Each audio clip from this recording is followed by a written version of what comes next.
This episode is brought to you by Marqeta. Payment programs that scale and customer experiences that inspire. Don't sacrifice one for the other. Choose a payments provider who can deliver on both. Choose Marqeta. Learn more at marqeta.com/FTT. Hello, and welcome back to the Fintech Takes podcast. I have a great episode for you today. If you've been reading the newsletter or listening to me talk at all over the last couple of months, open banking has been an obsession of mine for a long time. But as things have sort of boiled over in the open banking space with everything happening with JP Morgan Chase and Plaid and the fight over whether data aggregators and fintech companies should pay fees to the banks or not, I feel like a lot of the airtime in the open banking discussion has gotten sucked up by everything happening in that area.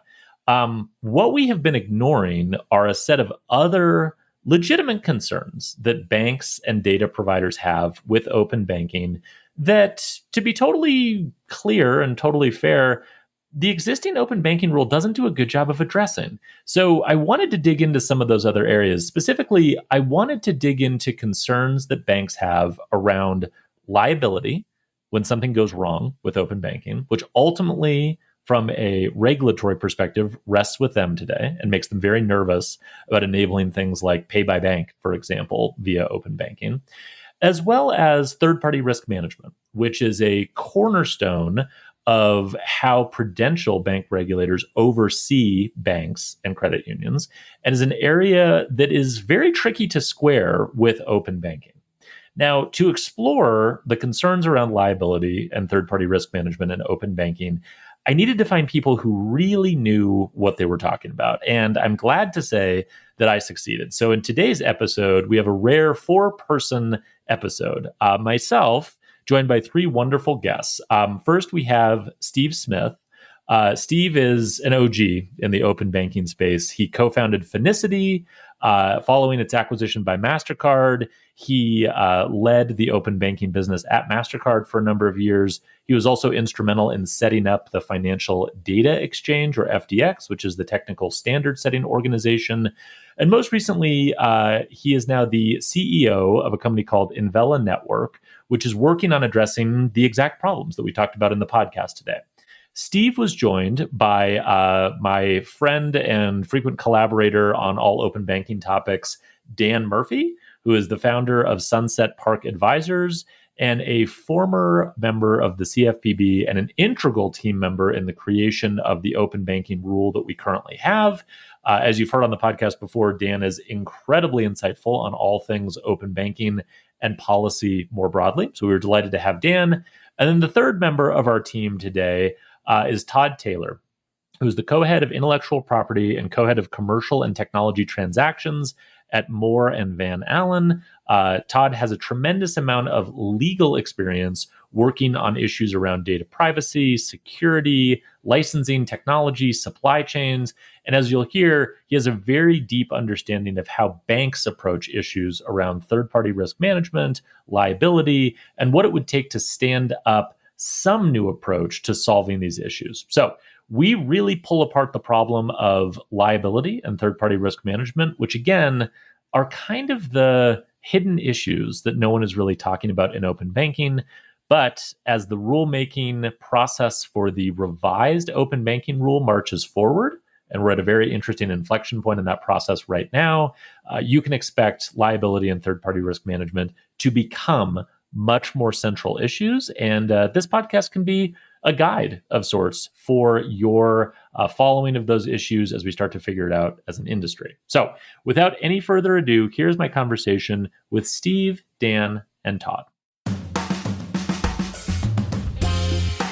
This is Fintech Takes, the podcast keeping you in the loop on all the latest fintech trends, news, and ideas. I'm Alex Johnson, creator of the Fintech Takes newsletter, your host and self-confessed fintech nerd. Let's go. Okay, the rare 4-person podcast, but I'm delighted to have you 3 gentlemen joining me. Todd, Steve, Dan, thanks so much. Thank you. It's great to be with you. Thanks for having us. All right. Well, let's do this thing. Given that we have so many experts, we're going to try to keep this somewhat ordered so that everyone gets a chance to share their perspectives. As I mentioned in the intro, I'm actually really glad we're having this conversation because I feel like all of the sort of oxygen and all of the discussion and all of the words written, many of them by me, as it relates to open banking, have very much focused on one specific issue, which is, of course, pricing and cost recovery. But there's a lot of other stuff that I think needs to be worked out. And given that we are in the midst of the revised rulemaking process, and in fact, the week that we're recording this is the week that the comment period for the ANPR closed, I feel like now is a good time to get into some of those other issues. So, Steve, I'm going to start with you. You've been in the trenches and understand kind of the minefield that fintechs have needed to navigate between banks, technology providers, regulators when it comes to consumer data sharing. What are the pain points related to risk management and liability, which is where I want to focus our conversation that the data aggregators and fintechs experience? It's Alex. It's been interesting to watch kind of the industry evolve and the priorities be focused on at different points in time. So much of what we have tried to do from an industry perspective is move to a technology set that inherently is better, a better solution set for how an account holder can permission access, can give consent to a third party, and with that consent, allow the third party to act on their behalf to collect data, from a financial institution, financial services organization, and just trying to move to a technology set, authentication capability that would remove, the practice of screen scraping and credential sharing, and inherently move to a better model. I think we made over the last decade significant progress with respect to that. I think that the adoption and the implementation of that continues, and certainly needs to continue at a pace that would allow us to really eliminate any of the risk inherent with just how we technologically access data. When you move beyond that, you get to the place of, well, what are the friction points between a third party who is acting on behalf of a joint customer, an account holder who, is working with a third party to facilitate some kind of financial transaction or financial service or solution that they would choose that third party to provide for them, and then the need for that third party to collect the data on their behalf, from the financial institution or financial services organization that has the data in the account. There's an inherent kind of conflict between the right for a consumer to, or an account holder to, request access to their data and have it shared with a third party, and the risk and the liability that an account holder, a regulated financial institution, has with respect to keeping that data safe and secure. Sure. So they're actually on the hook for the interface between the third party and their systems, the bank systems, and so how do you deal in this world of conflict between the right for an account holder to permission access to a third party to collect the data, and that third party to go and act on their behalf to collect the data, and where does the liability sit, and how does the financial institution know that this third party is acting with integrity, has the right kind of systems that would allow for that to be done in a safe and secure and sound way. How does the financial institution really know who they are, and if in fact they are truly acting on behalf of that account holder?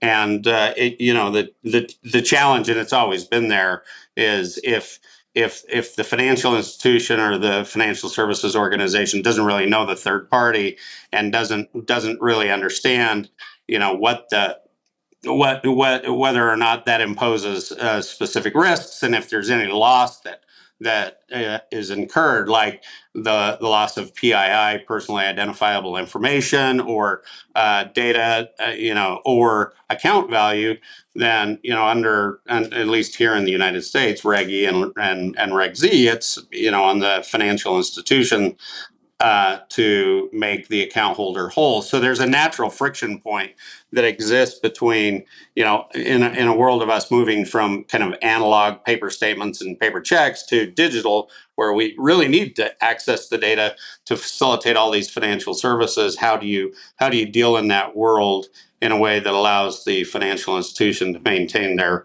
responsibility under maintaining full safety and soundness, and that is a friction point that we haven't addressed, and addressing kind of who should have the liability and how that liability might be shared or shifted to third parties that are providing services now and may be financially benefiting from access to the data and providing services to joint customers or account holders.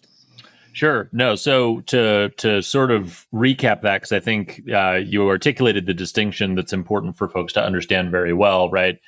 There's a question very narrowly of, are we connecting to banks and pulling data in a secure, safe way? And that's been the move from screen scraping to APIs. It's a very narrow technical concern about just that transfer of data and how best to do it to make it convenient, secure, low impact on the bank's servers, all that kind of stuff. We've really, as you illustrated, done I think a good job in the industry moving in a positive direction there.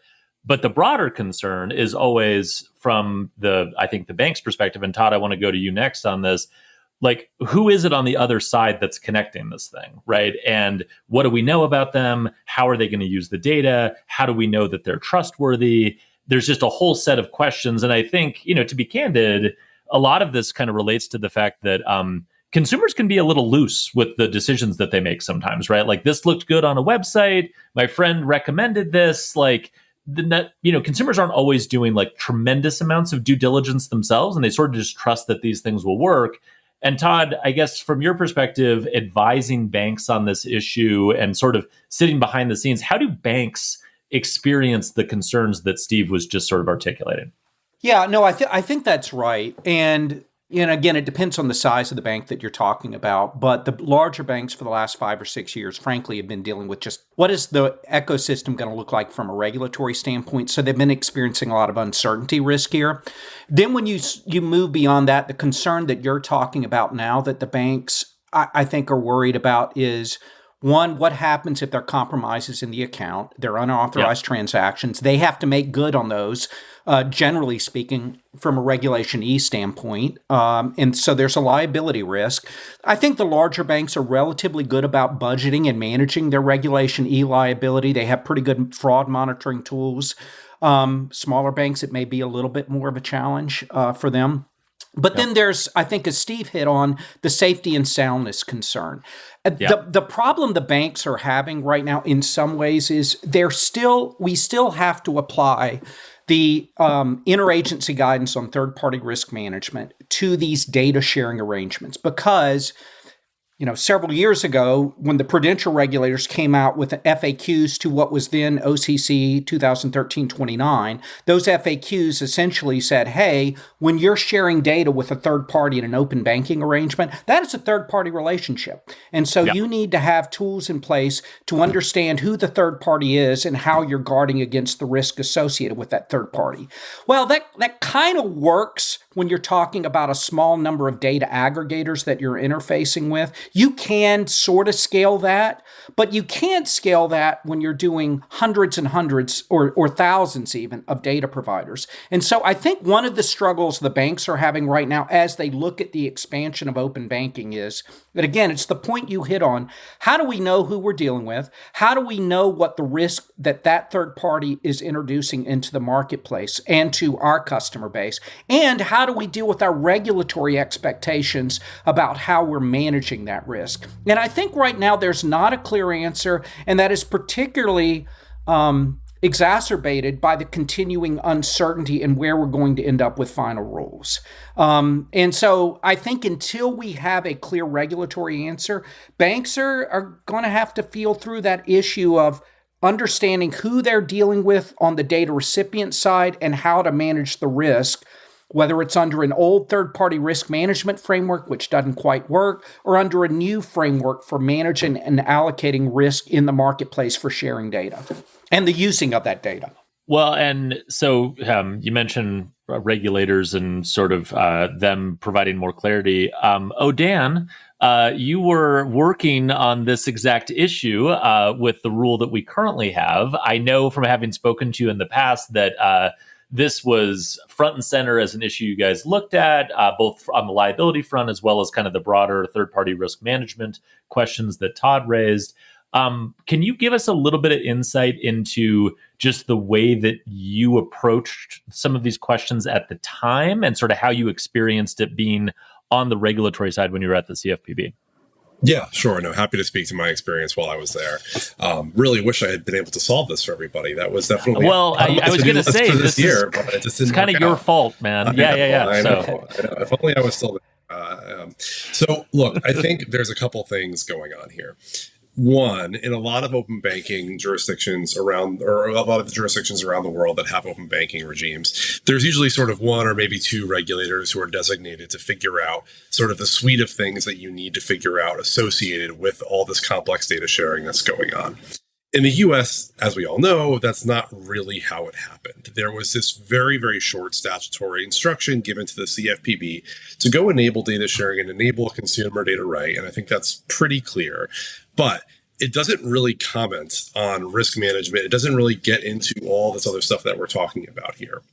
And to make matters even more complicated and to step back even one step further from 1033 specifically, there's also this general issue around, we have a lot of regulators in the US, right? Mm-hmm. We have safety and soundness regulators, we have markets regulators, and we have the CFPB as a consumer protection regulator.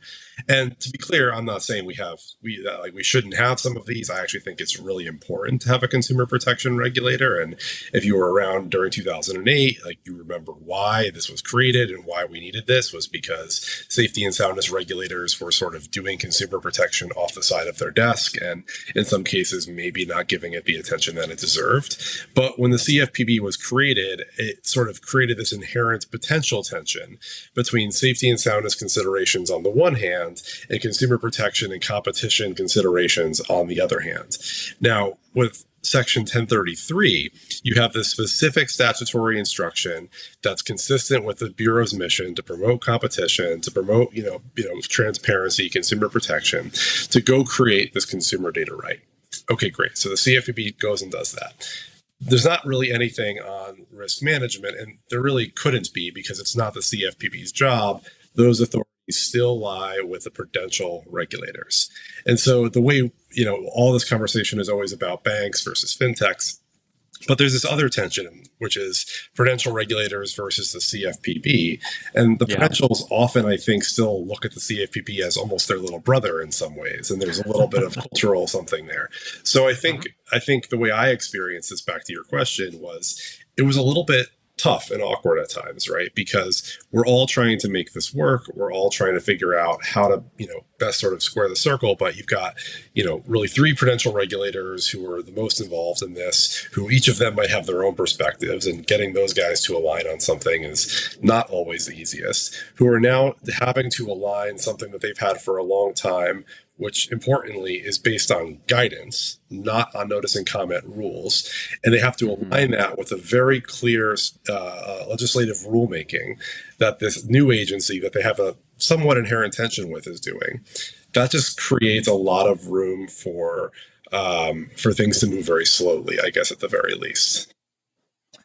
No, that makes sense. And I remember speaking with your old boss, Rohit Chopra, and asking him specifically about, I think it was liability. And he basically was like, yeah, this is something that's going to have to get worked out outside of the rule, was kind of the answer. And it ties to what you're saying around, there are just certain areas that either from a statutory sort of authority perspective, we don't feel like we can do, which I think is kind of where the third-party risk management piece fit in. Or this is something where we just don't think it makes sense to try to put into a rule, which I think was kind of the opinion on liability. Todd, I want to come back to you real quick because you mentioned the guidance on third-party risk management. one of the things that I think kind of broadly we can say about banks in the era of modern fintech, so sort of post 2010, is that the idea of third parties has really changed, right? In just a pretty dramatic way in terms of how the market works, right? I mean, the old model of third party risk management was, hey, look, we know you're probably going to work with a couple technology vendors. We want to make sure that you select those vendors in a careful way and you go through the proper procurement and risk management and blah, blah, blah. But like they were talking about FIS and Jack Henry, and they were talking about like a couple of core providers that everybody used. It was relatively straightforward, and there wasn't like a tremendous amount of difficulty from a logistical perspective managing that. That is not at all the way that third-party risk management has evolved in the era of fintech, right? Because now you have not only those big core vendors that everyone uses, you have a bunch of smaller vendors that people will use for different kind of specific purposes. You also have everything happening in banking as a service. And technically, those fintech companies are third parties, and then they might be working with companies to enable what they're doing, which might be considered like fourth parties to the bank. And then as we're talking about with open banking, you have these data aggregators, and then you have fintech companies working with them. And so like the web of third and fourth party relationships has really grown and expanded tremendously beyond, I think, what any kind of guidance that maybe once was effective around third-party risk management was really built to address. So I'm curious, in the absence of like good guidance that addresses a kind of a root issue, like how fintech and banks work today together, what are banks doing to sort of manage this risk? And I asked this with the sort of backdrop, obviously, of JP Morgan Chase throwing its weight around with this pricing proposal recently. And my sense with their pricing was that it was both designed to address the cost recovery issue narrowly, but it was also, and they talked about this publicly, kind of focused on addressing other concerns that weren't necessarily cost recovery, right? Things like secondary data use, risk management, liability. Like they seem to be sort of trying to address other issues through that pricing in the absence of other rules or good guidance. How have you seen banks kind of trying to respond to this? Yeah, I mean, it's a good question. So, I mean, I'll tackle the sort of the premise behind your question, which is, please. If you look at the regulators, the OCC in particular, I think they originally had OCC 2001-47, then 2013-29, then now the interagency guidance with the Fed and the FDIC. And that guidance technically has always been about third parties, any third party. But you are correct. You are correct. Most large and regional banks built their programs largely to deal with vendor risk. That's what their programs are geared to. They have vendor management templates. They have vendor management guidelines. They have third-party supplier managers. They built a risk framework around, as you sort of alluded to, the vendors they choose to do business with. Now you get a rule that says, hey, or a statute right now, a rule that exists for the moment that says you must provide data to a third party and share it with. That's not a bank's choice. A bank has to do it. But the regulators are still sort of saying, hey, it's a third party. You got to deal with the third party risk management concerns. So if you try to tack on a vendor management program and a vendor management approach to dealing with that, it doesn't quite fit. The due diligence, you can't choose not to do business if the consumer has said, share my data with them. Now, the current 1033 rule did allude to the fact that there may be reasons why you could reject access to a third party if there was a prudential risk management concern, largely around data security. So what I've seen banks do to this point, at least the larger institutions, the mega banks and the regionals, is they've tried to deal with it as a quasi-vendor-light arrangement. They have put in bilateral agreements that are to varying degrees based off their vendor templates. Now, over time, they've streamlined those down. They've honed those down to deal with a narrow set of risks, but it doesn't quite work. And now if we move into an era where in the last, and Steve has a better sense of this than I do, but from 2015 to relatively recently, a lot of data was being channeled through a small number of aggregators. Again, banks could manage that through bilateral agreements. If you go to an explosion of having a direct data portal where a number of third parties are directly accessing it, that whole model breaks down. It doesn't work. And then if you if you think about it, the largest banks right now may have 2,000 vendors in their vendor management program. You could be talking about doubling that overnight if you throw in every data recipient who's coming into data portals. It's not going to work. So, and I don't think the banks have an answer for that right now is the short answer. They're going to streamline it. Some will try to focus on the main risk. I'm not sure charging fees is the way to properly address and allocate that risk.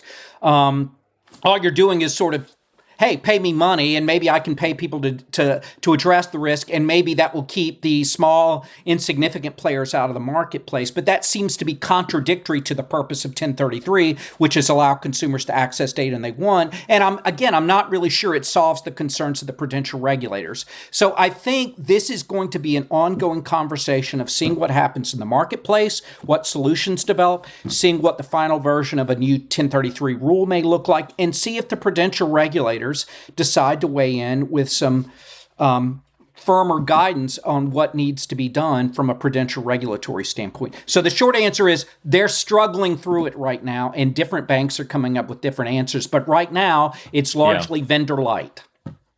So that's really interesting. And Steve, I want to go to you next, but just to sort of recap something that Todd said, because I think it's really important.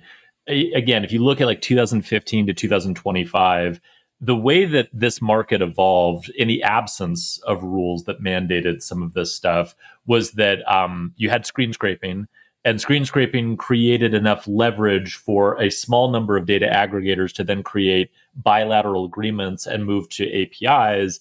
But from a risk perspective, from the bank's perspective, as Todd is saying, that gave you like a relatively small number of throats to choke, right? Like that gave you like a certain amount of control. But one of the big sort of statutory purposes of 1033 and the rule that we have right now is that like that was designed to stand up APIs that anyone could use, right? And so you don't necessarily have to go through one of these three data aggregators in order to access a bank's data. They have a developer interface that anyone can interact with. And so from the bank's perspective, that completely changes the surface area problem that you have in terms of managing this risk potentially, right? And so I think that is really important context to understand. And Steve, I want to ask you a quick question, which is, as the fintechs and data aggregators have been on the other side of this, I imagine that one of the challenges has been, as Todd alluded to, like we don't want to be arbitrarily shut off because the bank decides, hey, that's a risk, we don't like that, right? And so like, again, in the absence of rules,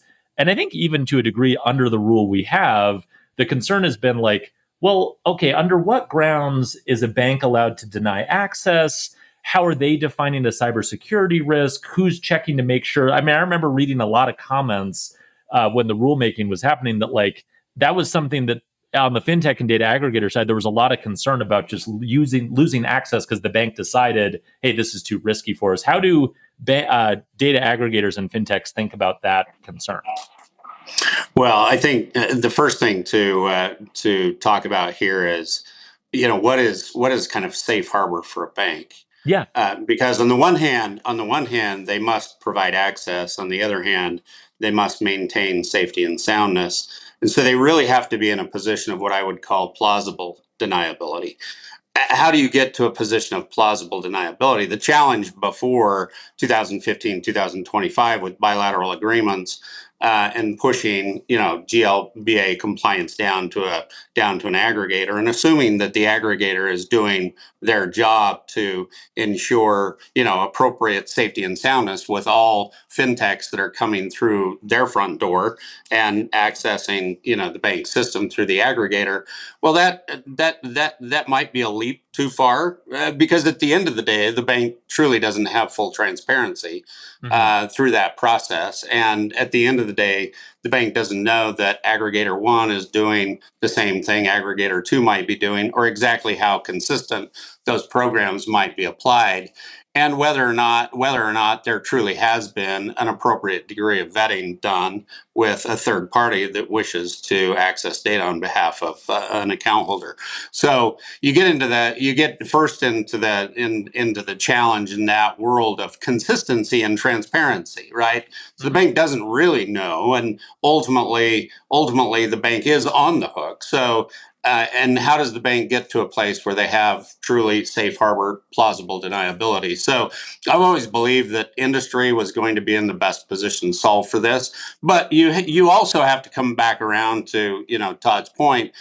Vendor accreditation or vendor approval is it's like almost a step too far. I mean, we're talking about digital access and if you think about doing it through the rails of or over the technology that's been created and perpetuated into the industry that is considered kind of best practice and obviously part of FDX and what FDX looks to provide from a technical standards perspective, then as long as you are applying, you're moving across an API solution set that is, in that world of best practices. Well, that's a good thing. Now, do I know that the third party can be trusted? So how do I get to a trusted kind of ecosystem of third parties, and how does the bank really understand that that particular third party there's a challenge there, and maybe it was okay before, but maybe now we're in a place where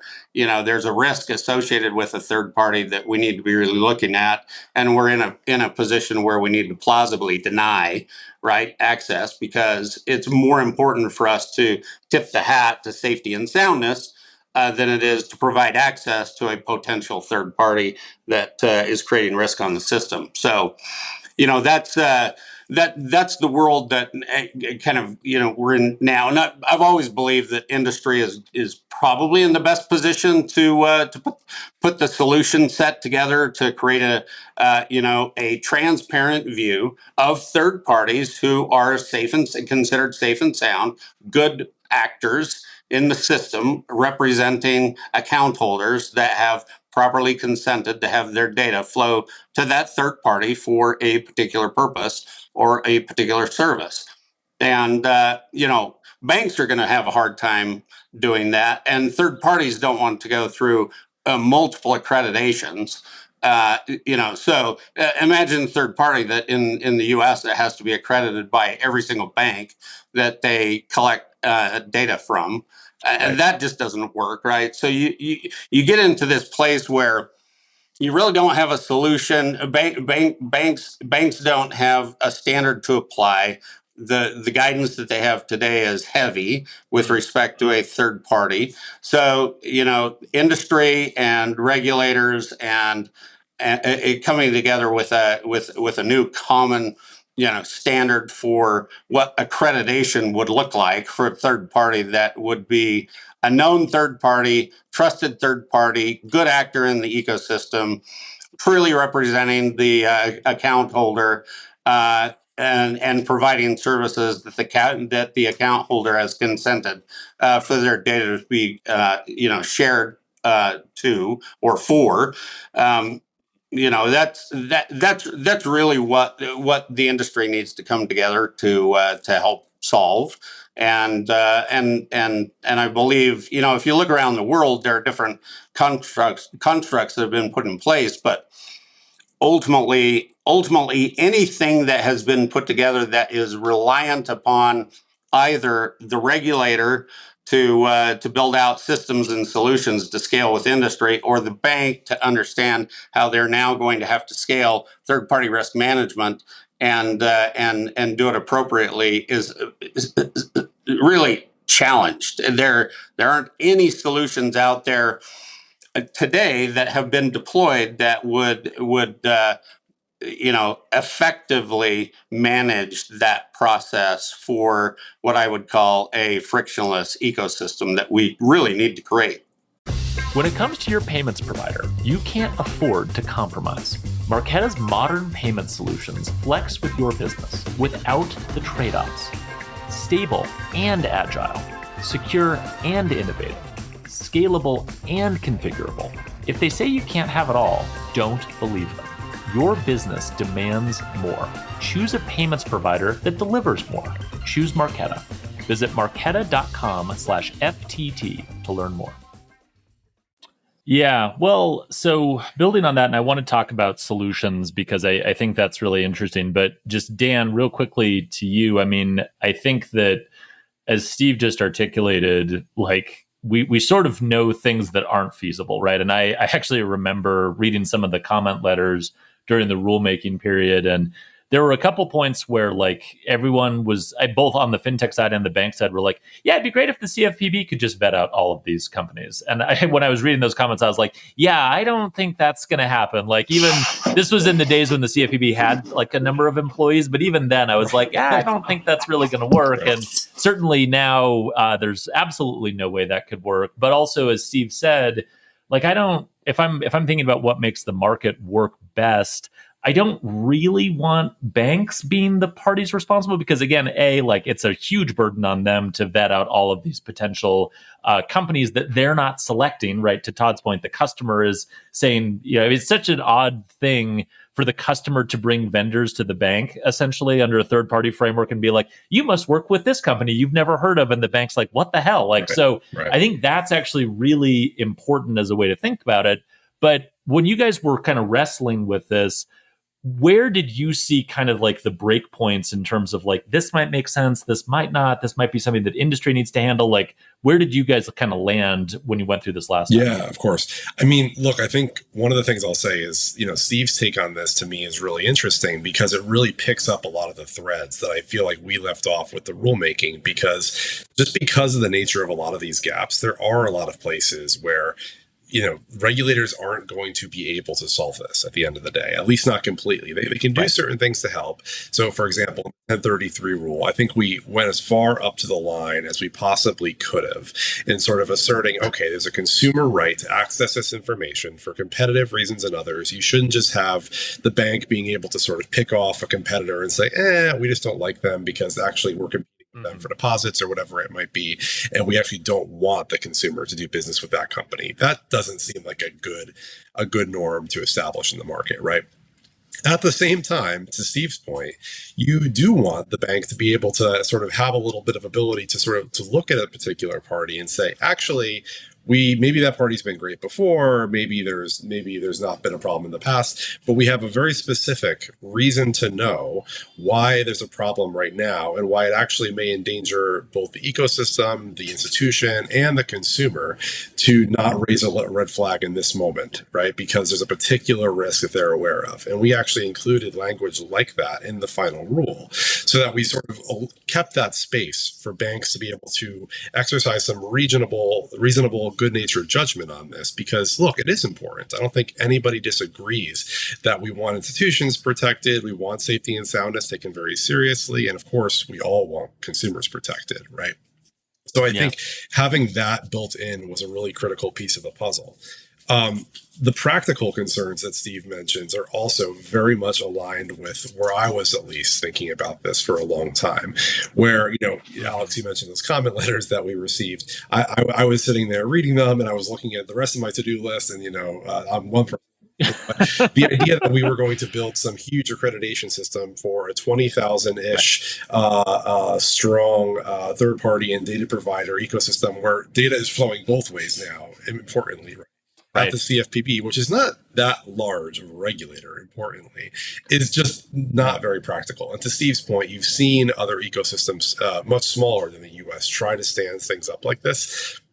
And it's tough, right? And, I even met with regulators at different points who said to us, look, I really wish we had actually just done less there because it was a big lift to build it.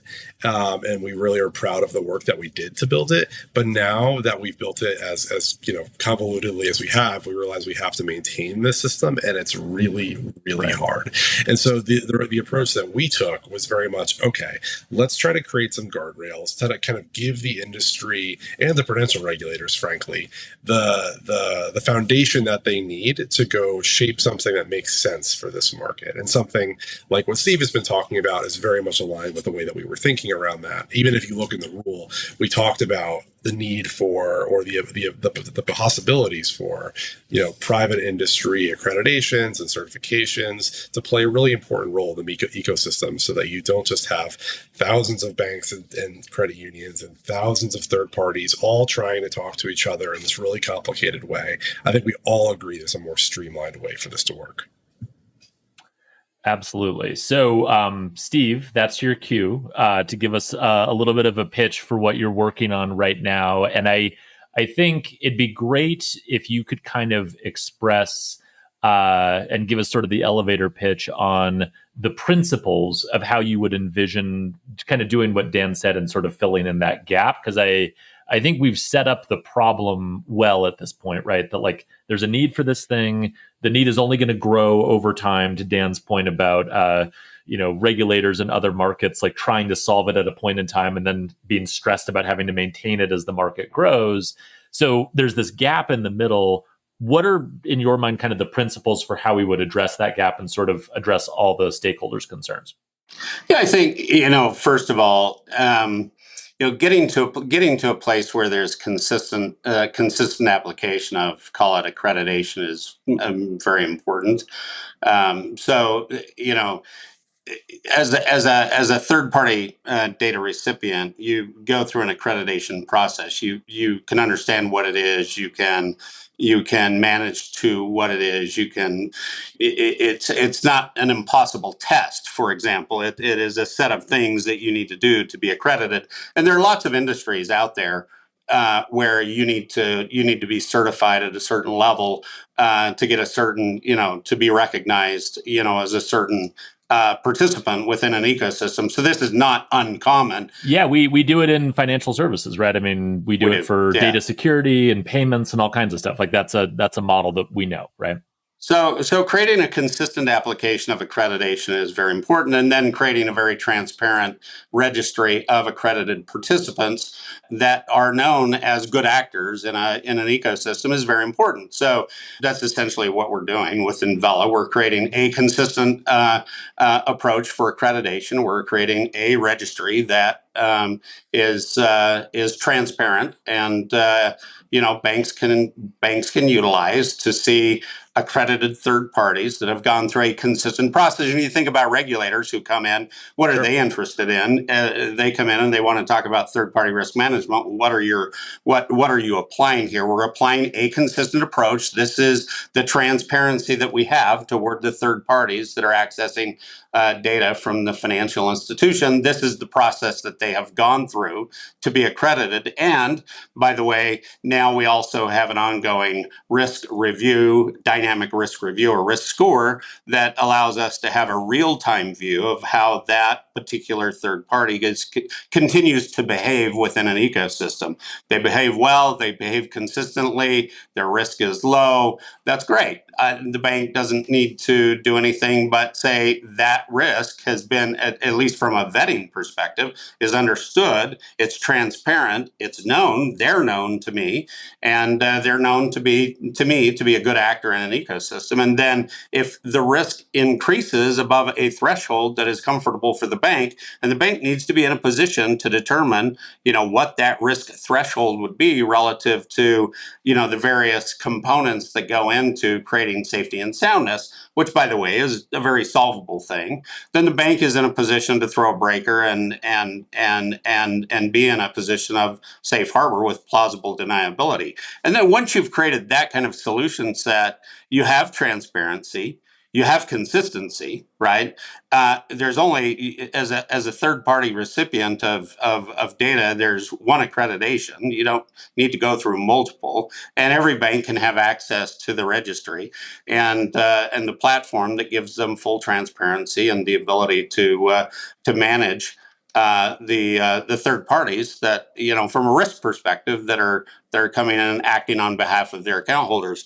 And the final piece is there an ability then, if you have all of these, consistently accredited third parties that are fully transparent to the system and are acting in a safe and sound manner on behalf of the account holder, is there an ability for that third party to participate in the risk and the liability that is, held by the bank, and the responsibility that the bank has under a Reg E or Reg Z, right? So the final product that we're working on is an ability for the third party to participate in that way and provide kind of warranty back to the bank that not only am I a good actor, right?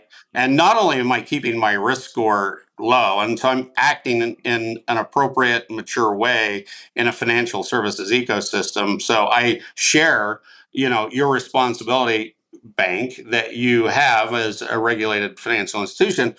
I'm going to take a step further and say I'm going to participate in a warranty based product that says if there is a problem based upon the way I've interfaced with you, then I have a warranty here to help address the liability and the risk that you have to the account holder in making them whole under your regulatory framework.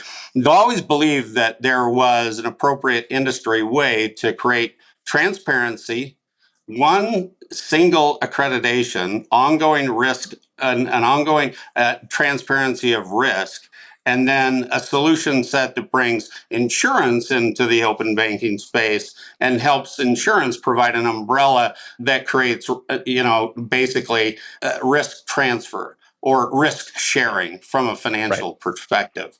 That makes a lot of sense. So I want to go to you, Todd, on kind of the bank perspective on this. And the context for my question is, I don't know if any of you have read any books about sort of the founding of like Visa and sort of the history there, but it kind of reminds me a little bit of that, where like D-Hawk was trying to get all of these bank executives to sort of sign on with this idea of having a single network with a single set of network rules that sort of govern how everything works. And it was harder in the moment to get that agreement, I think, than people appreciate now. We all think like, oh, Visa exists, network rules exist, it's great.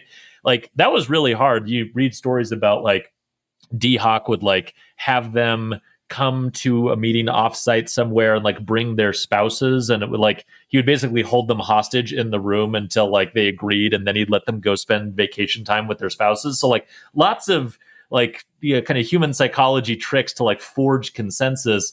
And the reason I bring that up is just that like this only works if banks get on board with it, right? And I think even in some of the narrower examples we've seen of standard setting or trying to bring different parties to the table, it can be really difficult to like forge that consensus. So Todd, from your perspective, like how would this type of approach hit with banks? Where do you think some of the potential sticking points would be? Like, what's the bank perspective on this? Yeah, I mean, it's a really good question. I think you're right. You're going to need financial institution buy-in, and that is not always easy to get at all. I will say there is definitely precedent for some of what Steve is talking about that we already see. And I'll give the example that I can think of that banks are very used to dealing with and addressing. Two quick ones come to mind. One, banks with their third parties who are handling any sensitive data, they have an obligation under Graham-Leach-Bliley to have reasonable technical, administrative, and physical measures designed to protect the data. That's essentially what Graham-Leach-Bliley and the interagency guidelines for security say. They don't say a lot else, right? They're very high-level framework. So the banks were pulling out their hair. Well, what do I do? Well, over time, a set of standards have come into play that the banks essentially use as proxies and that have become industry standards. ISO 27001 series standards, NIST standards, and a huge use of SOC 2 Type 2 audits as an essential way to sort of serve as a proxy for ensuring security. Now, do banks still go out and try to do their own security vetting? Of course they do, at least some of the larger ones. But smaller banks will tend to rely on, okay, you've got your SOC 2 Type 2, I'm going to go with that.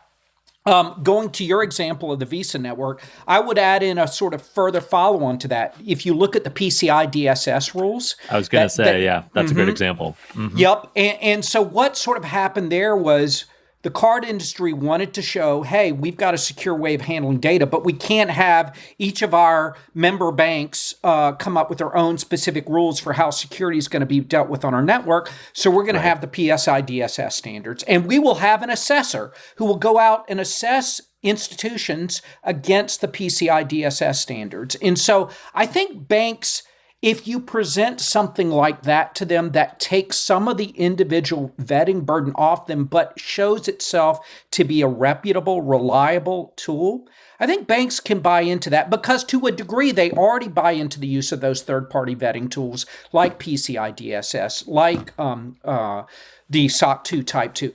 It's still going to be a struggle. I mean, banks do like doing their own assessments, particularly the bigger ones. But I think if the industry sort of coalesces and comes around a common way of vetting that reduces their risk without imposing too many burdens on them, I think that's a solution that really works for everybody. Yeah. Well, and Dan, maybe we can wrap up with you because, as Todd is describing, there needs to be sort of this focus on somewhat of an independent approach to doing this, right? And one of the things that I find really fascinating about standard setting, just as a general practice, is it's sort of beneficial for everybody, but it kind of requires everybody to give up like their proprietary edge doing whatever it is they want to do, right? And we see this with large participants in the market today, whether it's on the fintech side or the aggregator side or the bank side. Like if you have enough influence or sort of control over your portion of the market, you might be tempted to go like, we're going to define our own standard for doing this. And like risk management is a great example. I could see some of the larger data aggregators going, well, we could do this, but it's like the problem with that is if it sits with one provider, much like Todd, you're describing, like if PCI just sits with Visa and it's Visa's standard for doing it and it's not across the card networks, it doesn't work the same way. And I bring this up because, Dan, I remember a lot of comments from Director Chopra as we were sort of barreling towards the final rule, particularly around standard setting and FDX, where like there were a lot of concerns about who's going to do this, what's the makeup of the standard setting organization, to what degree do regulators want to like officially or unofficially bless this as the way to do that. So I'm curious, like, how do you see the role of like independent organizations separate from any other market participants playing this role? And to what degree do you think regulators, particularly the ones we have in place now, would be sort of open to that idea as a way forward? Yeah, absolutely. I mean, look, I think with respect to the way this part of the open banking system works, we, maybe in a surprise to some of the folks who are leading the CFPB now, really tried to take an approach that gave industry a lot of ability to figure out a lot of the particularities of all this, because based on the experience of having looked at other jurisdictions having gone through this, we realized if you try to do really prescriptive regulations on technical standard setting, on all of this, and especially once you start to get into the areas where it's actually not the CFPB's authority, it's actually the prudential regulators authority, you're just going to run into a lot of trouble.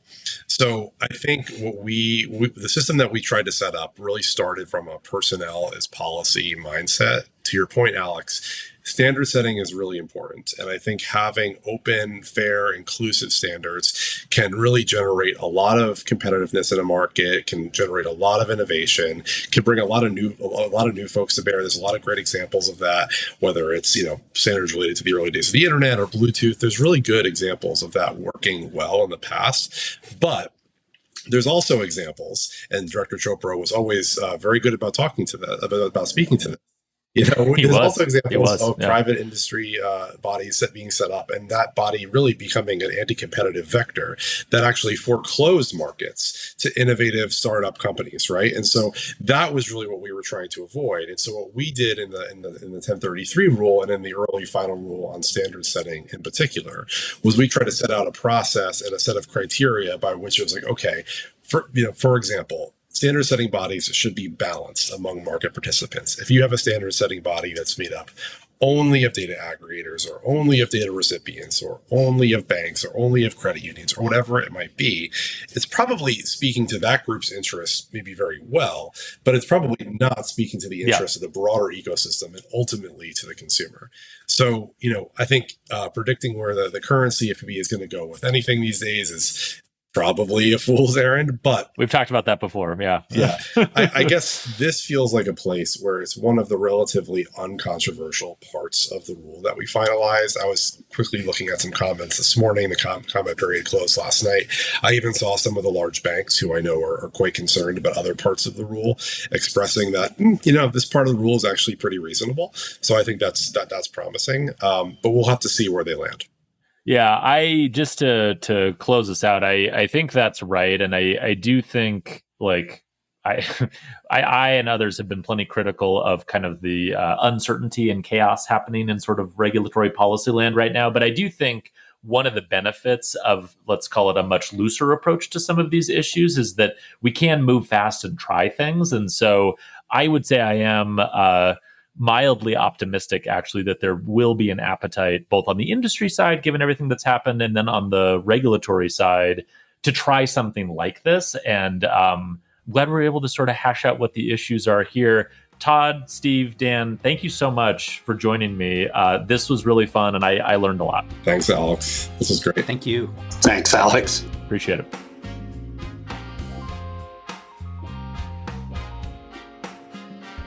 Thank you for listening to this episode of Fintech Takes. Stay up to date with emerging companies and the latest fintech trends by subscribing wherever you get your podcasts. And if you love Fintech Takes, please tell a friend.